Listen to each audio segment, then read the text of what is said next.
రోజు జగన్మోహన్ రెడ్డి తీసుకున్న స్టెప్ అంటే కదిరి ఇస్మాయిల్ని మార్చి చివరి నిమిషంలో సూట్ కేసుల నుంచి అత్తార్ చాంద్ బాషాకి ఇవ్వడము, సోమశేఖర్ రెడ్డి ఆ రోజు సోమశేఖర్ రెడ్డి గారికి పోటీ ఇచ్చిన ఈరోజు అనంతరము అసలు 2014 ఎన్నికల అనంతరం సోమశేఖర్ రెడ్డి గారు చూస్తే నియోజకవర్గంలో కీలకంగా లేరు. ఈరోజు అత్తార్ చాంద్ బాషా ఏదైతే టికెట్ తీసుకొని గెలిచాడో పార్టీని మారి టీడీపీలోకి వెళ్ళిపోయారు. ఇవన్నీ పార్టీకి నష్టమే కదా. నష్టమే అంటే ప్రత్యక్షంగా అన్నీ డైరెక్ట్ జగన్మోహన్ రెడ్డి చేసినాడంటే కాదు. ఇప్పుడు ఒక రాష్ట్ర ప్రెసిడెంట్గా ఆయన బాధ్యత తీసుకోవాల్సిందే, కానీ ఆయన కొంతమంది వ్యక్తులు నమ్మి బాధ్యతలు అనేటివి ఇస్తూ ఉంటాడు.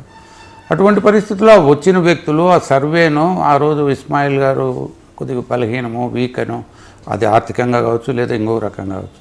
ఈయన అత్తార్ చాంద్ బాషా ఏమన్నా ఆర్థికంగా నిలదొక్కుంటాడో లేకపోతే ఏదన్నా సన్నిహిత సంభాలు లేకపోతే బంధుత్వాలు ఉన్నాయనే ఉద్దేశంతో మార్చినారేమో, కానీ అదైతే ఆ రోజు మేము కూడా వ్యతిరేకించడమే జరిగింది. ఈ విధంగా చేసి ఉండకూడదు అనేది వ్యతిరేకత కార్యకర్తల్లో ఆటోమేటిక్గా రాష్ట్ర వ్యాప్తంగా ఇలాంటి కార్యక్రమాలు చేయడం వల్లే పార్టీ ఓటమికి జరిగింది. కొన్ని జరిగినాయి దాంట్లో కూడా, అవన్నీ కూడా తీసుకుంటే జిల్లా నుంచి చాలా ఫిర్యాదులు. సోమశేఖర్ రెడ్డి పల్లె రఘునాథ్ రెడ్డికి షాడో పార్టీగా ఉంటాడు, అతనికి ఫైనాన్స్ అంటే పల్లె రఘునాథ్ రెడ్డి అనేవి కూడా ఆరోపణలు వచ్చాయి. అప్పుడు అలాంటి పల్లె రఘునాథ్ రెడ్డి ప్రత్యర్థి అంటే తెలుగుదేశం పార్టీ నుంచి బరిలోకి దిగినప్పుడు సోమశేఖర్ రెడ్డికి టికెట్ ఇవ్వడం తప్పంటారా కాదంటారు? తప్పు అంటే అదే నేను చెప్తే కదా ఇంతకుముందు కూడా కొన్ని పరిస్థితుల ప్రభావంతో జగన్ కూడా ఆ రోజు మార్చడం జరిగింది. కానీ కొద్ది రోజుల ముందు వరకు కూడా నాకు జగన్ చెప్పడమే జరిగింది, ఎందుకన్నా మీరు వెళ్ళిపోదు, మీరేం కన్ఫర్మ్డ్ కదా అని చెప్పడమే జరిగింది. అప్పటి వరకు ఉండే పరిస్థితుల్లో అది. ఆ తర్వాత లాస్ట్ ఫ్యూ డేస్లో ఈ మార్పు అనేది జరిగింది. అది నేను అనుకోవడం ఒత్తిడి వల్లే చేసింటాడు ఇది పరిస్థితి అనేది. ఎవరికైనా మానవ సహజమే అది. ఆ ఒత్తిడి అనేది కొంతమంది వ్యక్తులను కాదనలేకపోవడం అనేది సహజం. అది ఇక్కడ మరో విశేషం ఏమంటే 2014 ఎన్నికల్లో పల్లె రఘునాథ్ రెడ్డి గెలుపుకు పరోక్షంగా మీరే సహకరించారనేది కూడా ఒక అపవాదం ఉంది. ఉండొచ్చు ఖచ్చితంగా. ఎప్పుడైతే నేను ఆ రోజు కూడా చెప్పాను, ఎప్పుడైతే నాకు టికెట్ రాలేదో నేను జగన్మోహన్ రెడ్డికి కూడా చెప్పడం జరిగింది. నన్ను ఒక జగన్ పిలిపించాడు ఏదో పార్టీ, నేను ఆ రోజు కూడా జగన్మోహన్ రెడ్డికి చెప్పాను, నేను ఈ సోమశేఖర్ రెడ్డి అనే వ్యక్తి ఎంబడి పోవడం అంటూ జరగదు జగన్. ఆయనకు ఆ స్థాయి లేదు, మీరు టికెట్ ఎట్టి ఇచ్చినారో నాకు తెలియదు, ఆయన ఎంబడి తిరిగే ప్రసక్తి రాదు. నేను పార్టీకి వ్యతిరేకంగా చెయ్యను, ఫ్యాన్ పార్టీకి వ్యతిరేకంగా చేయమని ఎక్కడా కూడా చెప్పను. నన్ను కావాలంటే హిందూపూర్ పార్లమెంటరీ సెగ్మెంట్గా పంపించండి, శ్రీధర్ ఎంబడి పోతే ఆ అబ్బాయికి ఎట్లా ఇచ్చారు. మిగతా నియోజకవర్గాల్లో నాకు ఆ ఇది ఉంది, ప్రజల్లో సన్నిహిత సంబంధాలు కదిలో గోరంట్ల ఇట్లాంటివన్నీ పోతానని చెప్పడం జరిగింది. అప్పుడు నవీన్ నిక్షలు వీళ్ళు ఆ ఎలక్షన్లో పోవడం, మరొకసిర ఇక్కడంతా పోవడం జరిగింది.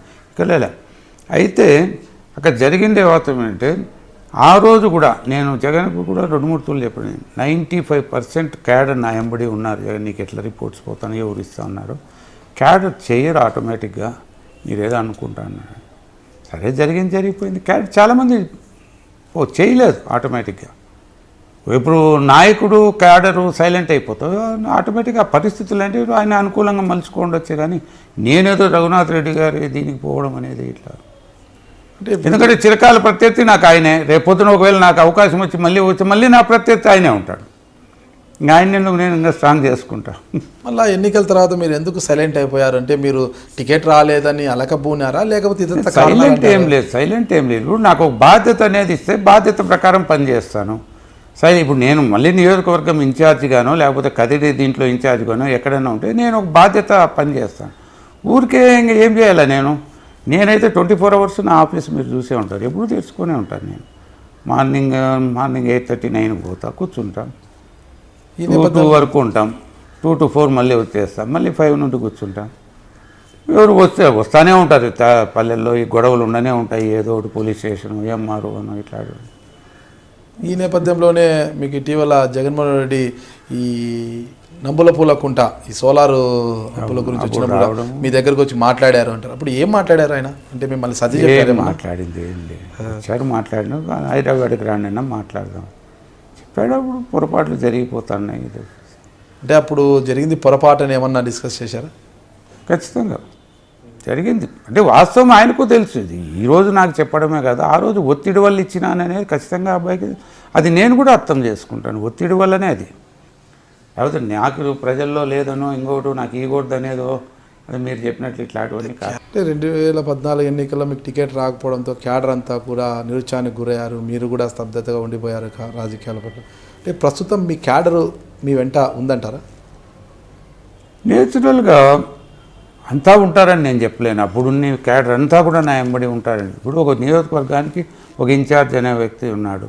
సో ఇప్పుడు ఆయనంట కూడా పోవాలా అనే నా దగ్గరికి వచ్చారు, పోదుమా వద్దా అన్నాడు.